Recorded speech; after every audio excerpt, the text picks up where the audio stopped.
नमस्कार मंडळी, स्वागत आहे तुमचं आपल्या यूट्यूब चॅनलमध्ये. तर कसे आहात तुम्ही सर्वजण? आय होप तुम्ही सर्वजण खूप चांगले आणि मजेत असाल. तर आजचं या रेसिपीमध्ये आपण सिंपल अशी टेस्टी खिचडी कशी बनवणार आहोत ते पाहणार आहोत. ओके, तर तुम्ही व्हिडिओ शेवटपर्यंत पाहण्याचा पूर्ण प्रयत्न करा आणि मी सुद्धा चांगली आणि सिंपल रेसिपी तुमच्यापर्यंत शेअर करण्याचा पूर्ण प्रयत्न करेल. तर खिचडी बनवण्यासाठी लागणारी सामग्री मी इथे व्हिडिओमध्ये दाखवलीच आहे. आणि खरं म्हटलं तर आज आपण एक एक्स्ट्रा गोष्ट म्हणजे एक एक्स्ट्रा हे उडदाची डाळ यामध्ये ॲड करणार आहोत खिचडीमध्ये.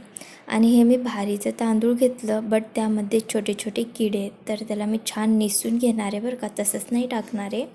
आणि हे अद्रक, आलू, लसूण, कांदा, टोमॅटो, हिरवी मिरची, कोथिंबीर, उडदाची डाळ आणि तांदूळ.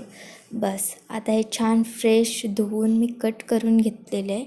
आणि यामध्ये मी शेंगदाणे आणि कढीपत्ता ॲड केलेले आहे. सो हे सगळं टाकून आपण छान अशी खिचडी बनवणार आहोत.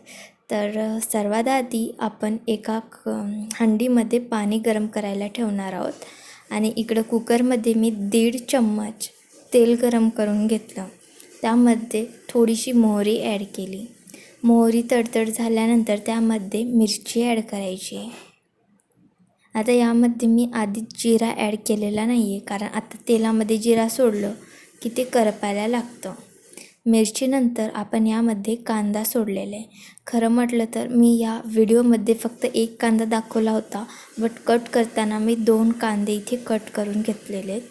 नंतर शेंगदाणा आणि कढीपत्तासुद्धा मी इथे ॲड करून घेतलेलं आहे. आणि त्यामध्ये हे लसूण पेस्ट, लसूण आणि अद्रक एका जागी वाटून घेतलं आणि थोडीशी कोथिंबीर, हे सगळं ना टाकून छान मिक्स करून घ्यायचे. आणि जोपर्यंत या कांद्याला गोल्डन सोनेरी कलर येत नाही तोपर्यंत त्याला फुल गॅसवरती फ्राय होऊ द्यायचे.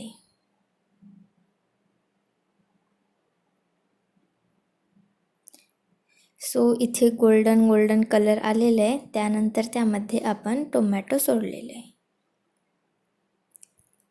टोमॅटो टाकल्यानंतर खाली चिटकलेलं कांदा लगेच निघून जातं. आणि थोडंसं मीठ ॲड करायचं आहे त्यामध्ये, जेणेकरून टोमॅटो लवकर शिजतील. आणि आता यामध्ये जिरा तुम्ही ॲड करू शकता. सो मी इथे जिरा ॲड केले. छान मिक्स करायचे. आता हे शिजेपर्यंत आता यामध्ये आपण आलू ॲड करणार आहोत.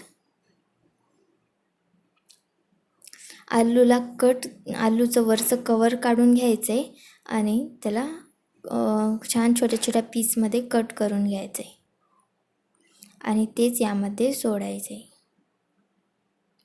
आता हे आलू टाकल्यानंतर की नाही लगेच तुम्ही तांदूळ धुवून घ्यायचे, कारण आलू घातल्यानंतर जर का ते खाली चिटकायला लागलं तर त्यामध्ये आपण तिखट वगैरे टाकल्यानंतर लगेच आपण ते तांदूळ सोडणार आहोत. आता यामध्ये आपण हळद ॲड करू.